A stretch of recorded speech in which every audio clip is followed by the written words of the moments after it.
I never thought my life would change because of a single whisper. Yet that's exactly what happened on a quiet Saturday evening, right before what was supposed to be a simple family gathering. My name is Linda Carson. I'm 58, and I've been a widow for almost 6 years now. My husband, Mark, passed away suddenly from a heart attack, leaving me to manage our home, our savings, and, most importantly, the fragments of a family that never seemed to stop pulling me in opposite directions. I have 2 children, Andrew, my eldest, who is 35, and Melissa, my younger daughter, who lives out of state. Melissa calls me almost every day just to check in, and though she can be bossy, her voice always reminds me I'm loved. Andrew, on the other hand, has grown more distant as the years passed. He married Sophia, a woman who always managed to smile at me sweetly while her eyes scanned my kitchen countertops, my jewelry, even the furniture Mark built with his own hands. I had tried to ignore that look of appraisal, tried to believe that maybe I was just imagining things. After all, Andrew was still my boy, the one who used to hold my hand when we crossed the street, the one who cried when I dropped him off at kindergarten. Surely he wouldn't betray me. Surely his wife wouldn't either. But that evening, when my 9-year-old granddaughter Emma leaned close to me and whispered words that should never come from a child's lips, all of my illusions shattered. "Grandma," she whispered, her little fingers clutching the sleeve of my cardigan. "Mom and Dad are planning to take your money. Tonight." Her voice trembled as if she were confessing a crime. My heart stopped. I remember the sound of laughter spilling from the kitchen where Sophia was fussing with platters of food, and Andrew was pouring wine for their friends. The smell of roast chicken and garlic bread filled the house, a warm, familiar scent meant to comfort. But Emma's words cut through that comfort like a shard of broken glass. "What do you mean, sweetheart?" I forced myself to keep my tone light, as if she'd told me some silly secret about her school friends.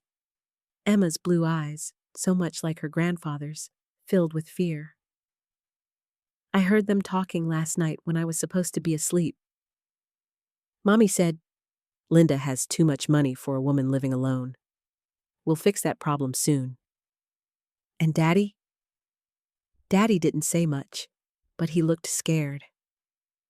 Mommy told him the papers from the bank would make everything legal." I felt the world tilt around me. My legs went weak, but I couldn't show Emma that, not when she was already carrying such a heavy burden. "Come here," I whispered, pulling her into my arms. Her small body trembled against mine, and I felt the warmth of her tears seeping into my blouse. "You did the right thing telling me, but we must keep this our little secret for now. Do you understand?" She nodded quickly, though her lip quivered. "Are you going to stop them, Grandma?" I stroked her hair, my mind racing 1,000 miles a minute.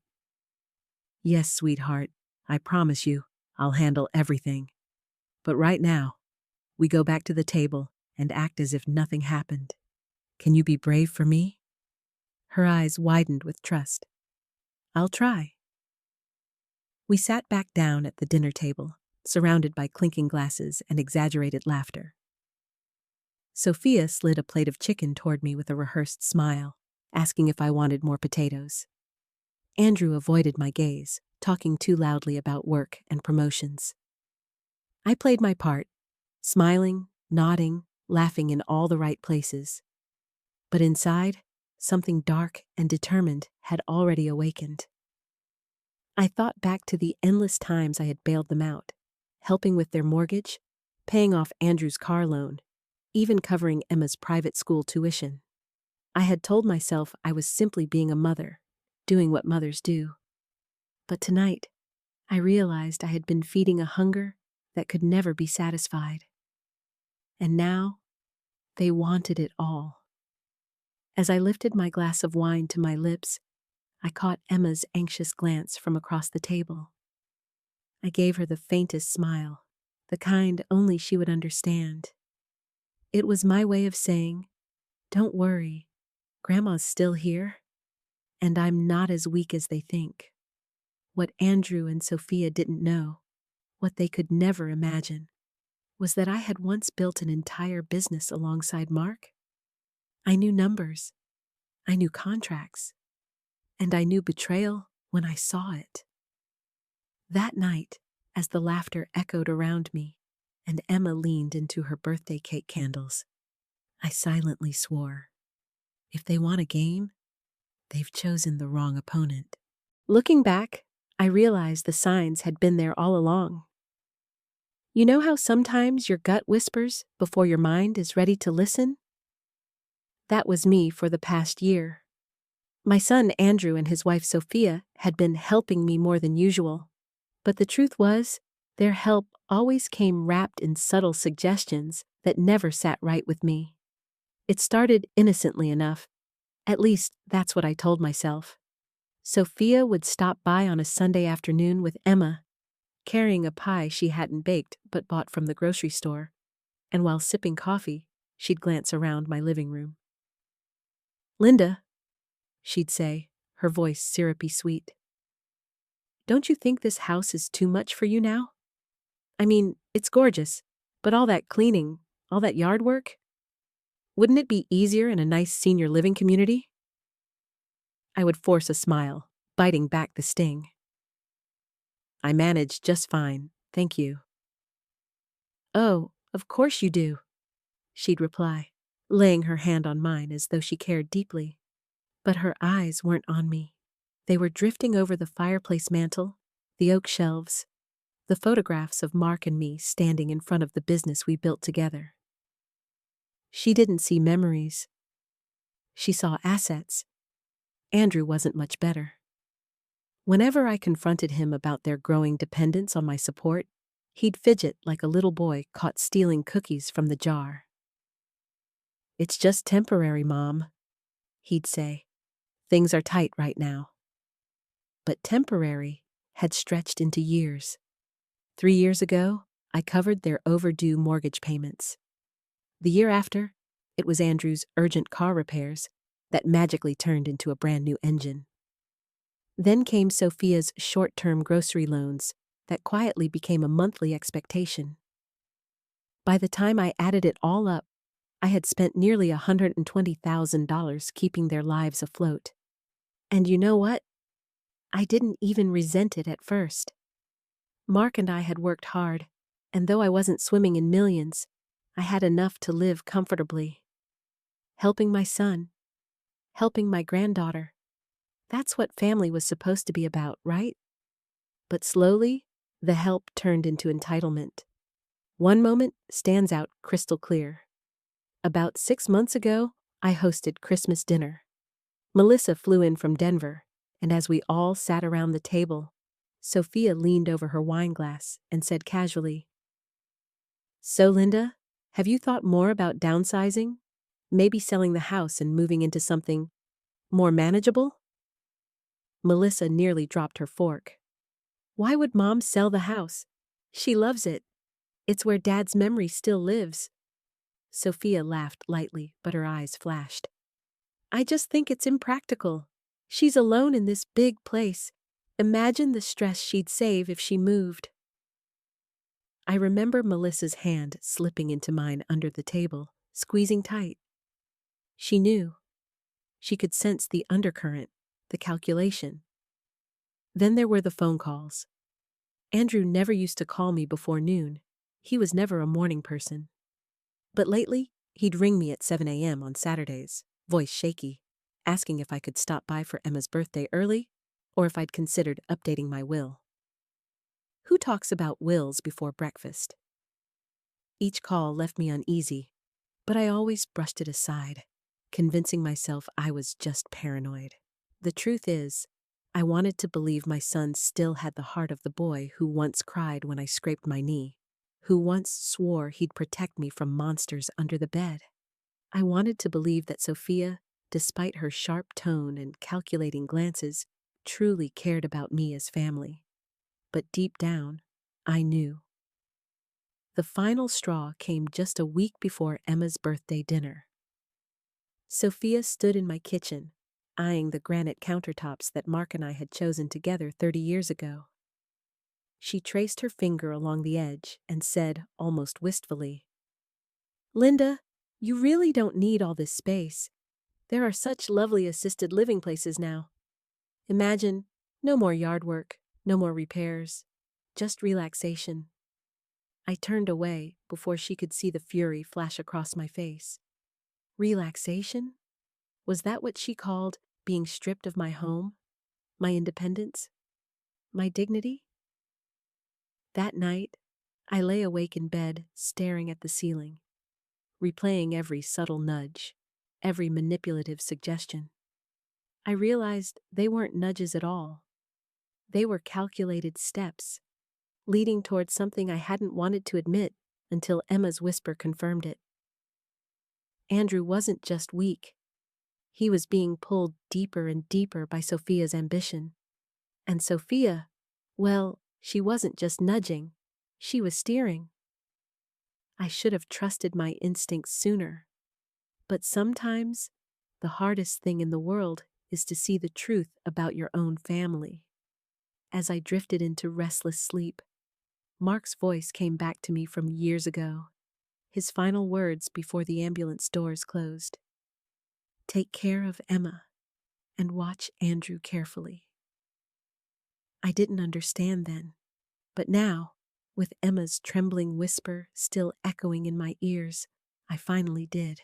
By the time I pulled into Andrew and Sophia's driveway that Sunday evening, I had already rehearsed my role 100 times in my head. Smile warmly, compliment the decorations, pretend everything was normal.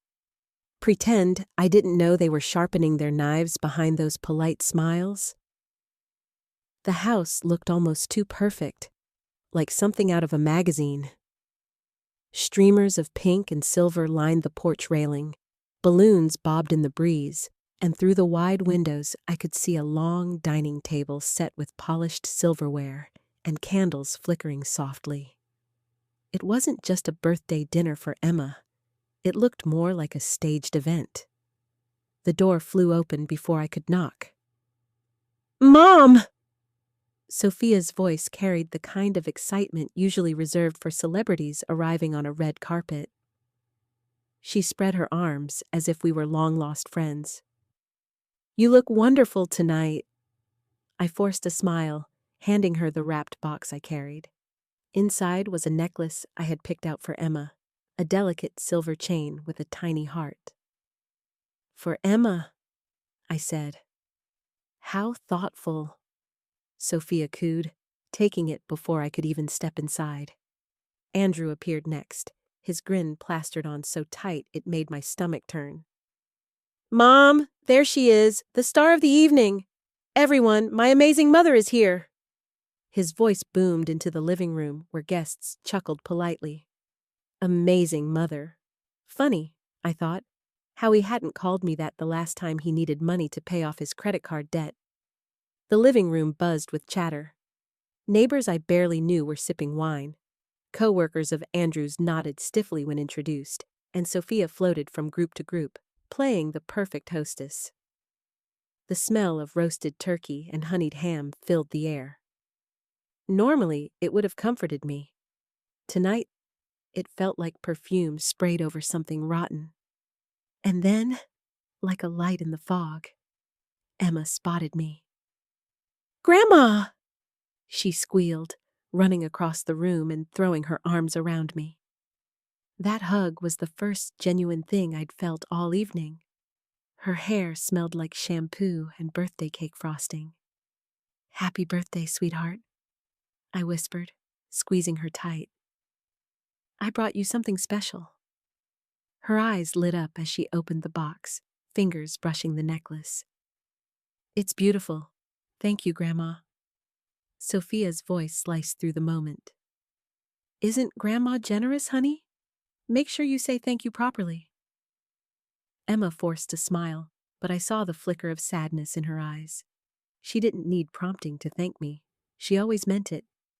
Dinner was served in a whirl of exaggerated pleasantries. Sophia placed dishes in front of me as though I were royalty, asking if I preferred more mashed potatoes or another slice of turkey.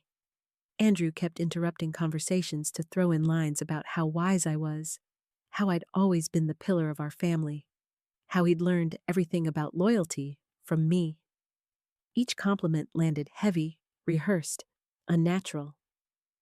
I glanced across the table at Emma. She ate quietly, responding politely to her friend Tommy, who asked about her new Lego set. Her movements were mechanical, her smile polite but distant. She wasn't glowing the way a child should on her birthday. She was watching. She was carrying too much. At one point, an old neighbor, Mrs. Jennings, leaned toward me and whispered, "Such a thoughtful child, your granddaughter.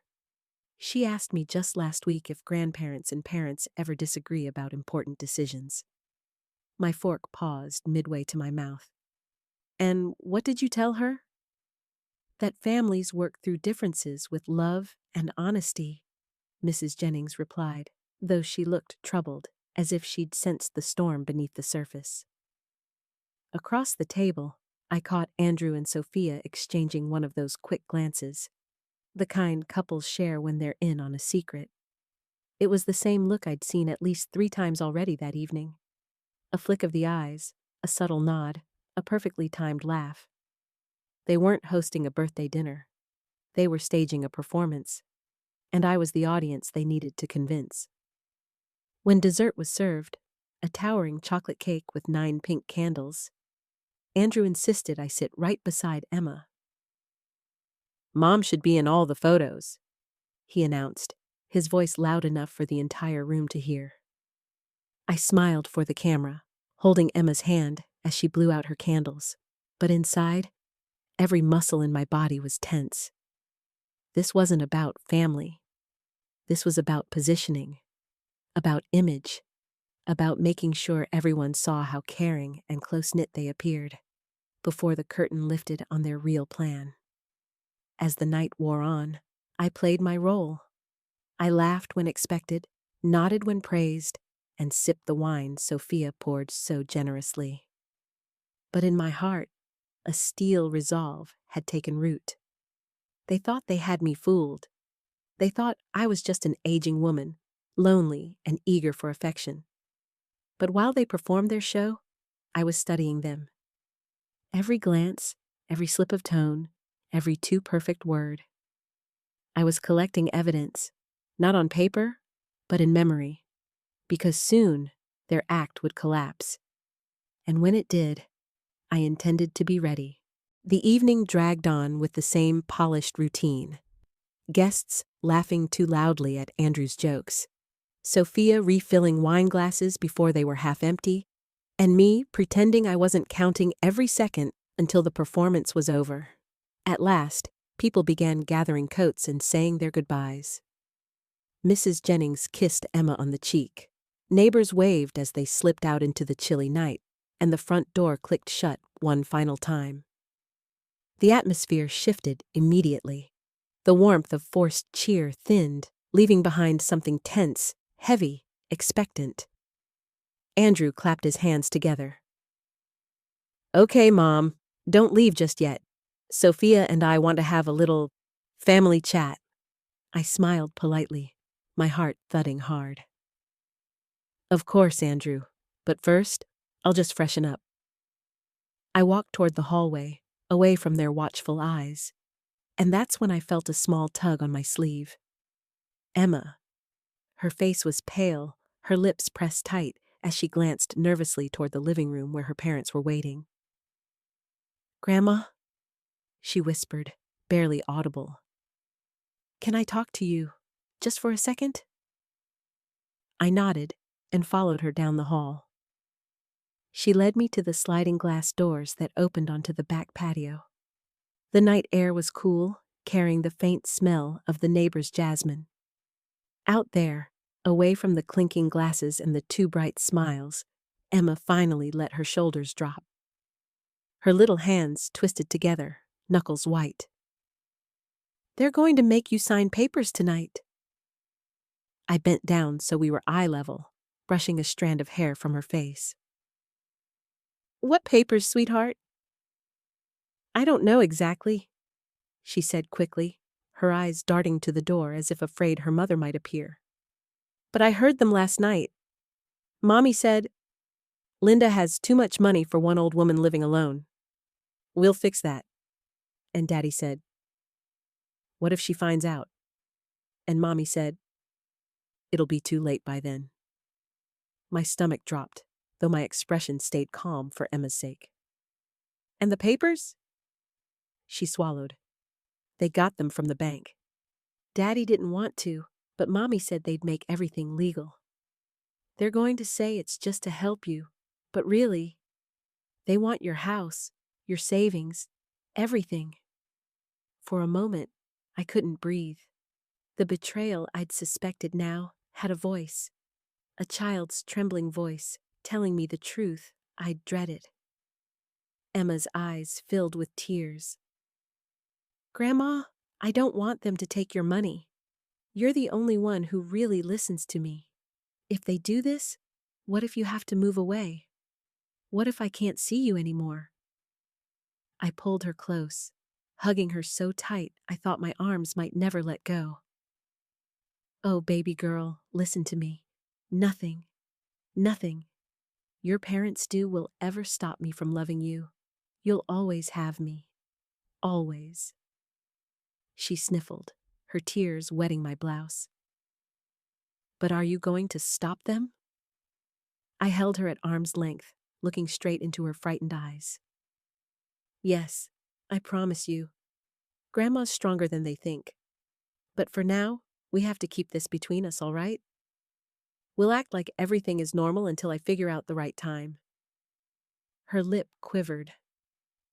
"What if they get mad at me for telling you?" My chest ached. "Sweetheart, they'll never know. This is our secret, and even if they ever found out, my love for you will never change. Not one bit. Do you believe me?" She nodded slowly, relief flickering across her face. "I believe you." I kissed her forehead, then stood, forcing myself to breathe steadily.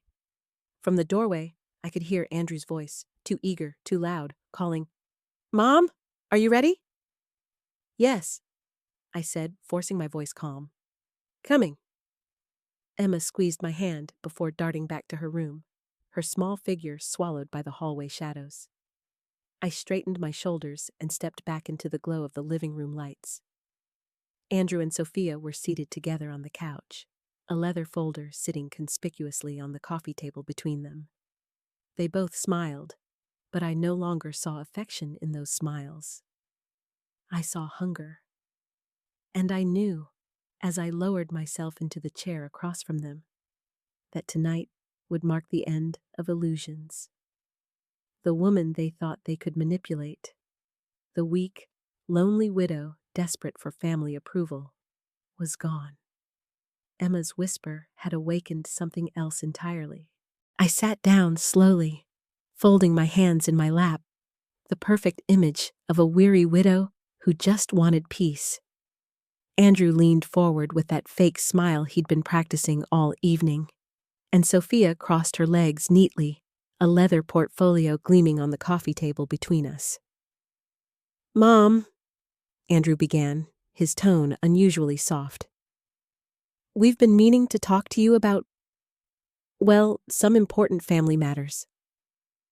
Sophia's eyes sparkled with rehearsed sympathy. "It's nothing scary, Linda. Just some paperwork to make life easier for you. You've been under so much stress, and we want to help." I tilted my head, pretending confusion. "Paperwork?"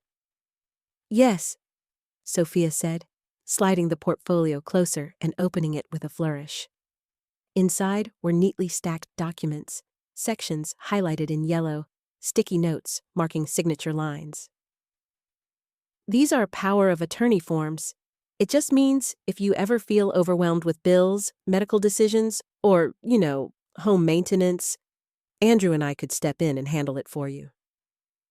Think of it like a safety net, Andrew added, his voice cracking just slightly. I picked up the first page, squinting as though the words blurred before me. In reality, every instinct in me wanted to scream. I had been right. Emma had been right. They weren't just nudging. They were planning to take everything. This is all so complicated, I murmured, setting the paper down and pressing a hand to my temple. I used to understand things better. Lately, it all feels so fuzzy. Sophia leaned forward eagerly. That's exactly why we're doing this now, Linda. Before things get harder for you, you won't have to worry anymore. We'll take care of everything. Her words dripped with sweetness, but her eyes glinted like a hawk circling prey. Andrew shifted uncomfortably, his voice lowering. Mom, you've seemed different lately, forgetful, tired. Maybe this is the best way to protect you. I let out a weary sigh, letting my shoulders slump. Maybe you're right. Maybe I am tired. The headaches, the forgetfulness, it's hard. Sophia seized the moment. She pushed a pen toward me, her perfectly manicured nails tapping the page where a yellow highlight glowed. All you need to do is sign right here. Then you'll never have to worry again. My fingers hovered over the pen, trembling deliberately. I wanted them to believe I was just one signature away from surrender. But I let my voice falter. This is such a big decision. Shouldn't I think it over? Maybe sleep on it? Andrew forced a chuckle, though sweat beaded at his temple. Of course, Mom, but some of these things are time-sensitive. Bills, medical authorizations, things like that. Sophia's smile thinned. We've already spent weeks preparing everything. It would be so much easier if you just signed tonight. I looked at her, letting my eyes widen with false vulnerability. Do you really think I can't handle things on my own anymore? Her answer was immediate. Of course not, Linda. But why carry the burden alone when you have family who loves you? Family who loves me. The irony almost made me laugh. I pushed the paper back gently.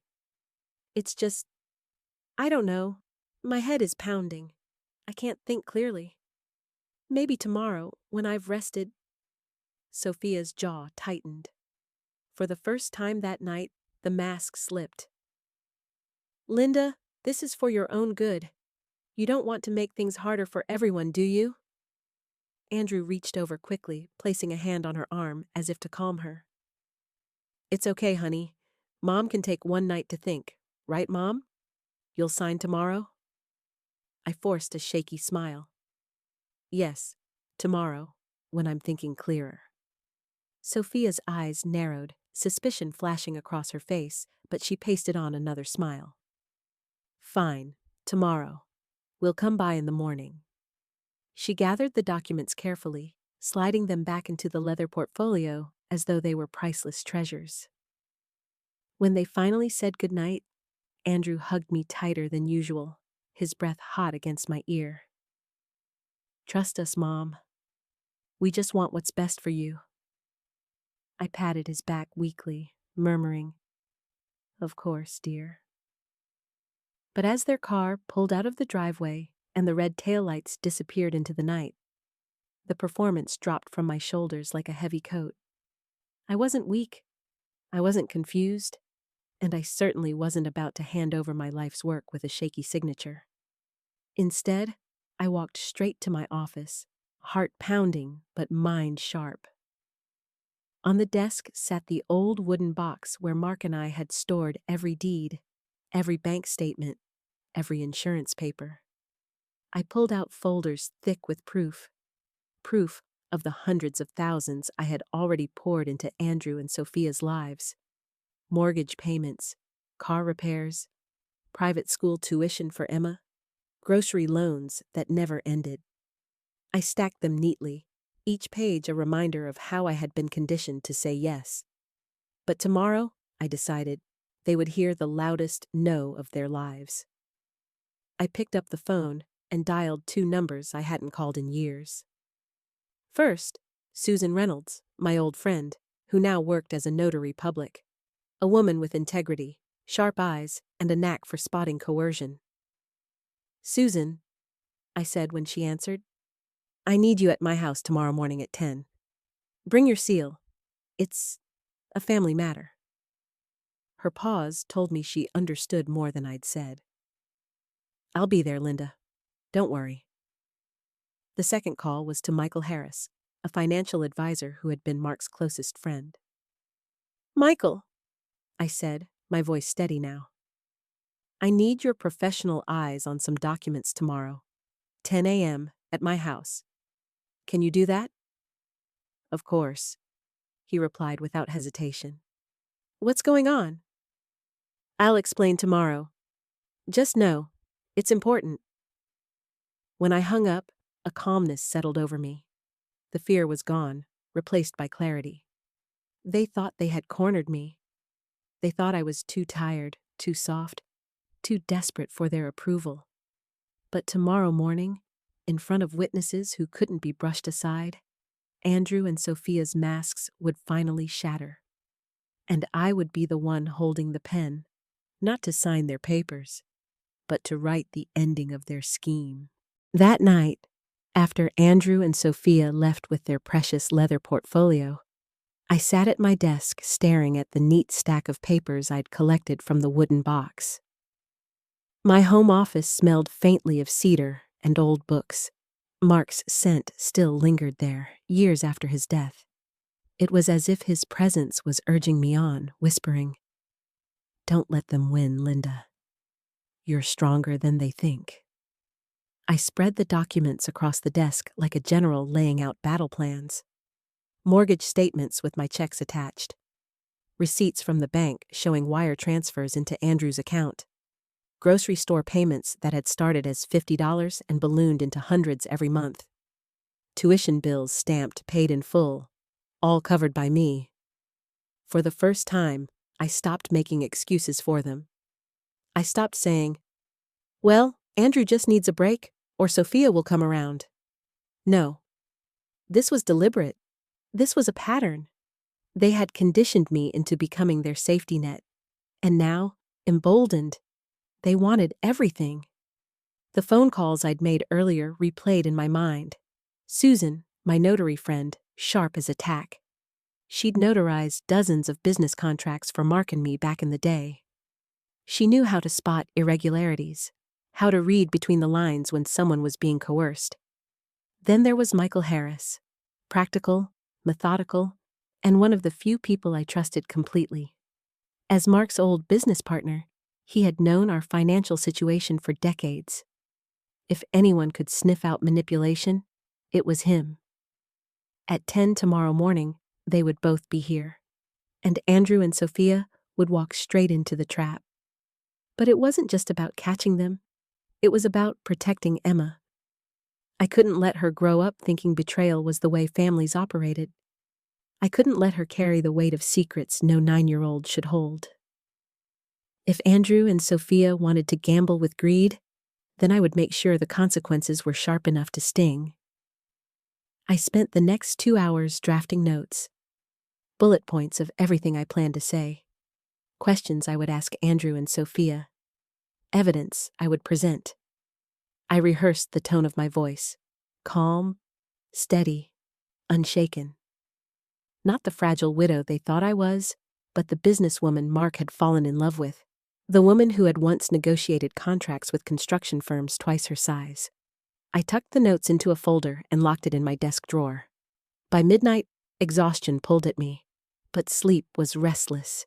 Every time I closed my eyes, I saw Sophia's smile, sharp, practiced, predatory. I heard Andrew's weak reassurance, "Trust us, Mom," and beneath it all, Emma's trembling whisper echoed again and again. "They're going to take your money tonight." At dawn, I gave up on rest and headed to the kitchen. The kettle whistled, steam curling into the pale morning light. I poured myself tea, sat at the table, and looked out at Mark's rose bushes in the garden. They needed trimming, but the buds were starting to open, tiny bursts of red and white against the green. "Mark," I whispered to the empty kitchen, "I'm doing this for Emma. And for us." At precisely 9:45, the doorbell rang. Susan stood there, her notary seal case in one hand and a firm expression on her face. She didn't ask questions. She didn't need to. She simply stepped inside, setting her things on the side table of my office. "Morning, Linda," she said softly. "We'll keep this professional. I'll document everything." 5 minutes later, another knock. Michael, in his neat suit, carrying a banker's portfolio. He clasped my hand firmly. "Ready?" "Ready," I said. We arranged the chairs around my desk, 2 for Susan and Michael, 1 for me, and 2 directly across for Andrew and Sophia. The portfolio sat squarely in the center of the desk, the evidence folder tucked just beneath it. At 10:05, the sound of tires crunched on the driveway. My heart thumped, steady but strong. When the door opened, Andrew entered first, a hopeful grin plastered across his face. "Mom, you're looking better today." Sophia followed, carrying the leather portfolio like it was a crown jewel. Her eyes flicked to Susan and Michael, and for just a moment, her smile faltered, but she recovered quickly. "How thoughtful of you to arrange professional help, Linda. This will make everything so official." I motioned toward the chairs. "Please, sit." Andrew settled across from me, clasping his hands nervously. Sophia placed the folder on the table, her nails tapping the cover rhythmically. "Before we begin," I said calmly, "I need to make something clear. Yesterday, I may have seemed tired, confused, but today, you're going to see the real me, and you're going to hear the truth." Sophia's pen, already poised above her checklist, froze. Andrew blinked, confusion flickering across his face. "Mom, what do you mean?" "I mean," I said, leaning forward, "that I know exactly what those papers are, and I know what you planned." The room went still. "You went to the bank last week," I continued. "You asked about conservatorship procedures, competency evaluations, emergency authorizations. You wanted to make me legally powerless so you could take everything Mark and I built." Sophia opened her mouth to protest, but Michael cleared his throat. "That's true. I reviewed the records myself. Their questions were highly specific, far beyond normal financial planning." Andrew's face drained of color. "Mom, we were just worried about you." "Worried?" My voice cut sharp. "Worried enough to prepare legal documents that would strip me of my independence? Worried enough to condition me with years of financial help requests until I was trained to say yes without thinking?" I opened my drawer and pulled out the folder, sliding it across the desk. "Here. Every mortgage payment, every car loan, every tuition bill, every grocery loan. 167 transactions over the last 4 years. All documented. All from me. Was that not enough for you?" Sophia's mask cracked, her eyes narrowing. "You're twisting this. We love you, Linda. This was about protecting you."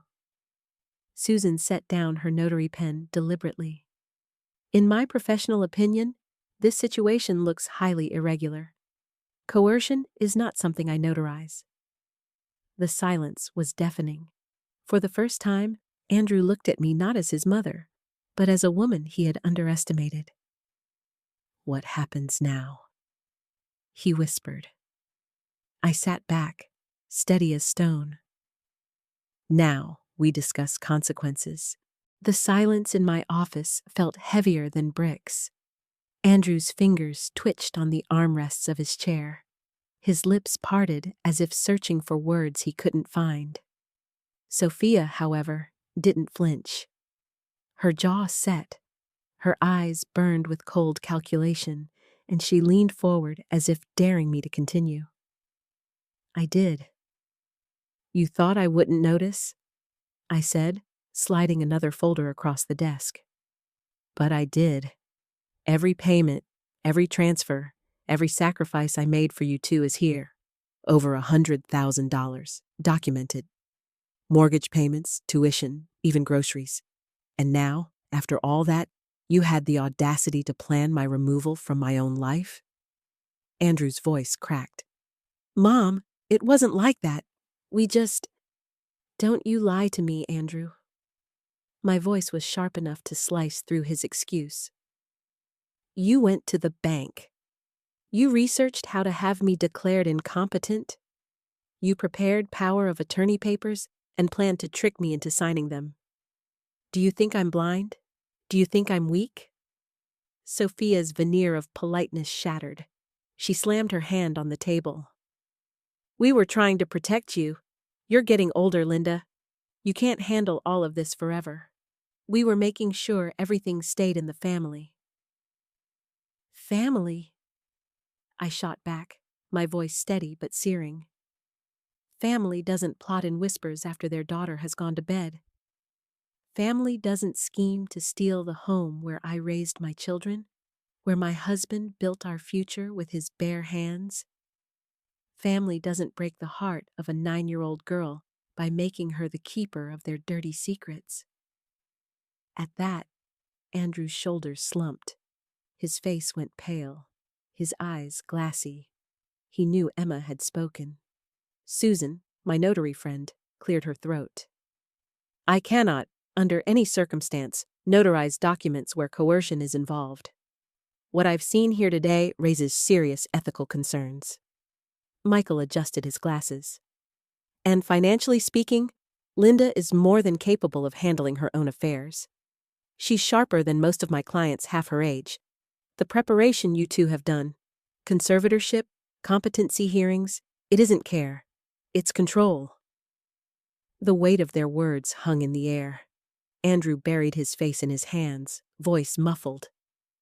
I'm sorry, Mom. I know it doesn't fix anything, but I'm sorry. But Sophia? She didn't apologize. Her eyes darted between Susan, Michael, and me, calculating. Always calculating. I reached into my desk and pulled out a crisp set of documents Susan had notarized early that morning. You see, while you were plotting, I was planning too. This, I tapped the papers, is my new will. Andrew looked up, confused. Sophia's lips pressed into a thin line. I'm placing everything, my house, my savings, Mark's business accounts, into a trust, I announced, my voice steady. That trust will exist solely for Emma. When she turns 21, she will have access to it for her education, her career, her future. Andrew's eyes widened. Mom? You can't just cut us out like that. I can, and I have. I slid the signed and notarized documents across the desk for Susan and Michael to witness. Because the two of you proved to me that if I left everything in your hands, Emma's future would be swallowed by your greed. Sophia stood abruptly, fury flashing. You can't do this. We've invested years into helping you. Do you know how much time and energy we've spent helping me? I snapped. No, Sophia, you've drained me. And I let you because I believed in family. But this, I tapped the power of attorney papers she'd brought, wasn't help. It was theft. Legalized theft, wrapped in pretty words about care. Susan, steady and professional, stamped the new will with her notary seal. The crisp thunk of the embosser rang out like a gavel, final, irrevocable. Michael leaned forward, voice calm but firm. Sophia, Andrew, what you attempted is fraud, and if Linda wished, she could pursue legal action. Consider yourselves fortunate she's chosen only to restructure her estate. Andrew's face crumpled. Please, Mom, give us another chance. I know we made mistakes, but we can do better. I studied him for a long moment. This was my son, the boy who once begged me not to leave him on his first day of school. The boy who clung to my hand at his father's funeral. Weak, flawed, easily swayed, but still my son. My heart ached, even as my anger burned. "I'm not erasing you, Andrew," I said finally. "But I am giving you conditions. If you want any part of this family's future, you will renounce all claims to my estate. You will prove, over the next year, that you can provide for Emma honestly, without my money. If you do, maybe I'll reconsider. If not, Emma will still be cared for, because I've insured it myself." His eyes glistened with tears. "What does that even mean? How do we prove it?" "By being parents," I said flatly. "By getting jobs that pay the bills without draining me. By putting Emma first, instead of your own comfort. By showing me that you care more about your daughter's happiness than my bank account." Sophia let out a bitter laugh.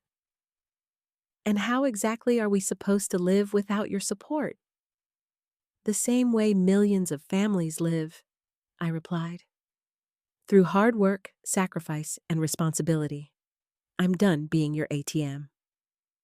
The room went silent except for the scratch of Susan's pen as she finished logging the notarization. She looked up, her gaze firm. "It's official, Linda. Your will is updated and secure." I gathered the papers, sliding them into my safe with deliberate calm. Then I turned to Andrew and Sophia. "This isn't just about money. It's about trust. And you broke mine. What happens next depends entirely on whether you can earn it back." Andrew whispered, "I'll try, Mom. I promise I'll try." Sophia said nothing. Her silence told me everything I needed to know. The house was quiet after Susan and Michael left. Their professional presence had been like armor around me. But once the door closed behind them, the silence returned, heavy and raw. Andrew sat slumped on the couch, his head in his hands, while Sophia stood near the window, staring out as if the world had betrayed her. I didn't say another word to them, not yet. They needed time to sit with the reality of what had just happened, that their carefully crafted scheme had collapsed under the weight of truth. Instead, I walked down the hallway toward the sound of a school backpack being unzipped.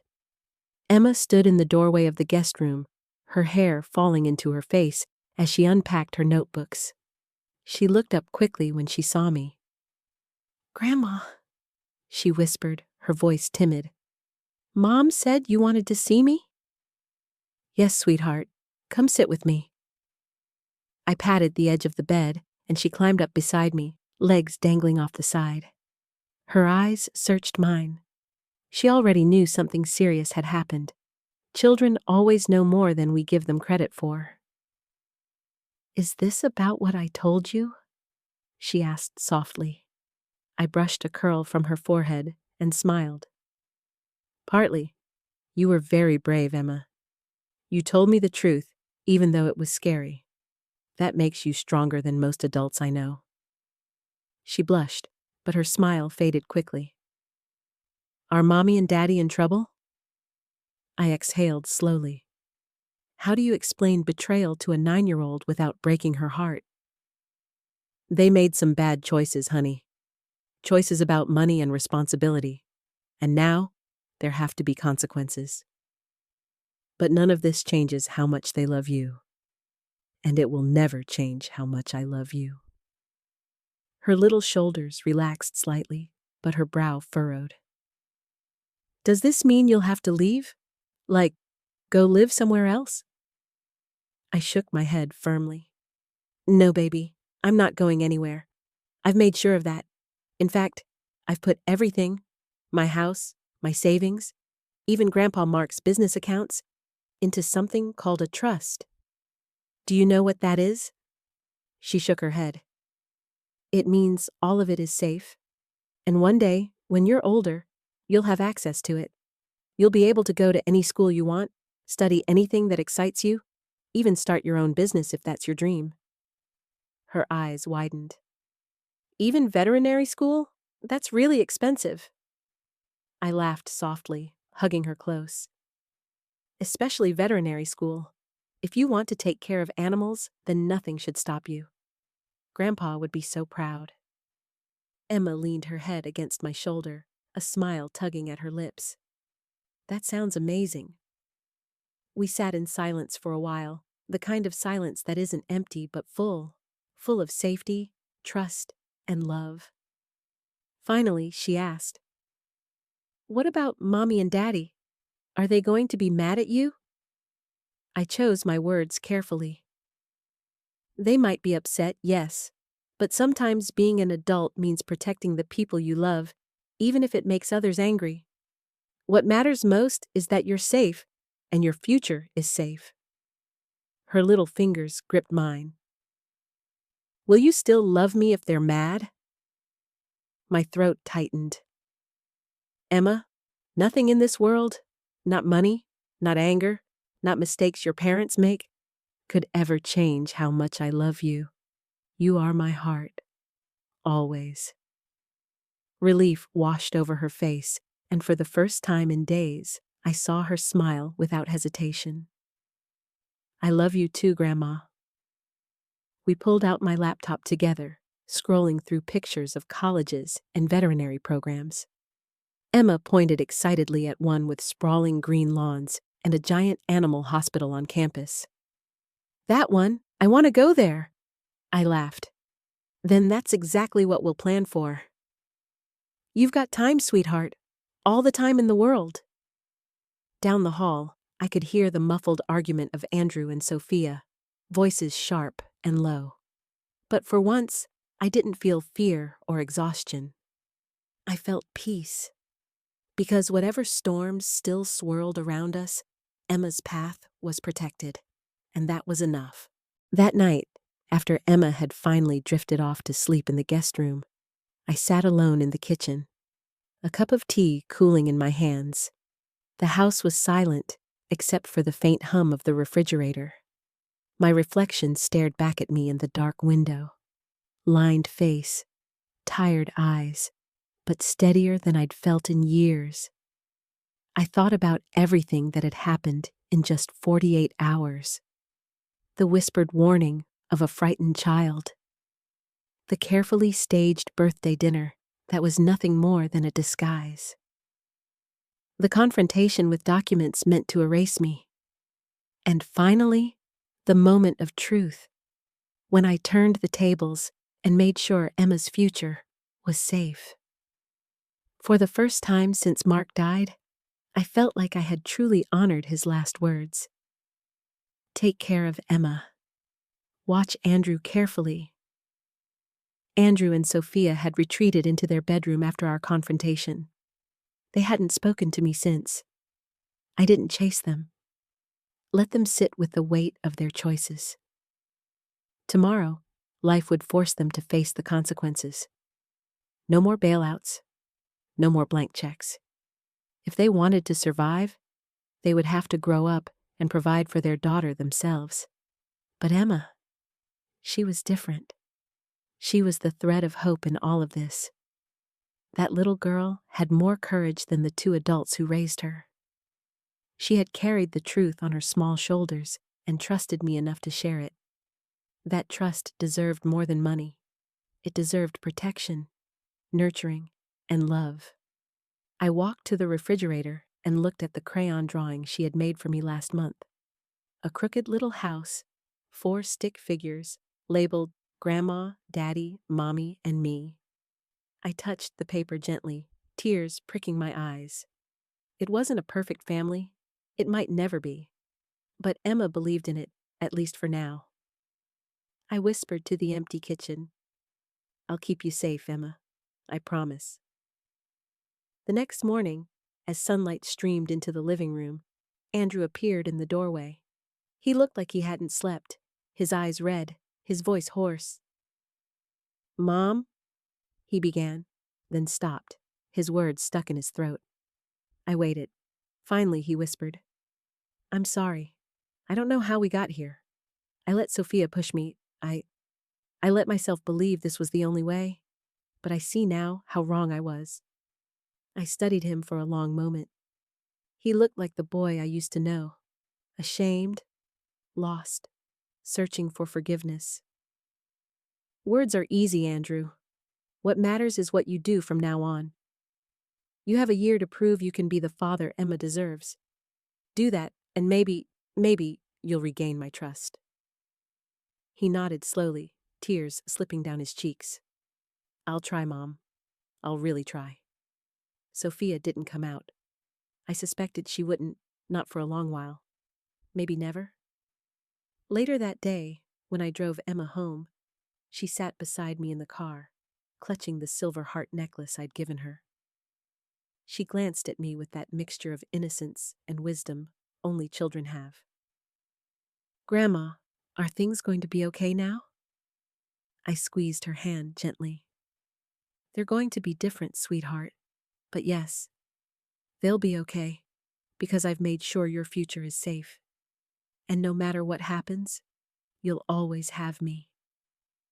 Her smile lit up the car, brighter than the morning sun. As I pulled into their driveway, I thought about how fragile trust can be, how quickly it can be broken, and how deeply betrayal cuts when it comes from the ones you love most. But I also thought about resilience, about how even in the messiest, most painful moments, there is still a chance to stand up, to fight back, to protect what truly matters. For me, that was Emma. Maybe Andrew and Sophia would change, maybe they wouldn't. But my granddaughter's laughter, her dreams of becoming a veterinarian, her belief that family should mean love and safety, that was worth every ounce of fight in me. As I hugged her goodbye and watched her run toward the house, I whispered again the words I had promised. Always, Emma. I'll always protect you. And for the first time in years, I felt peace.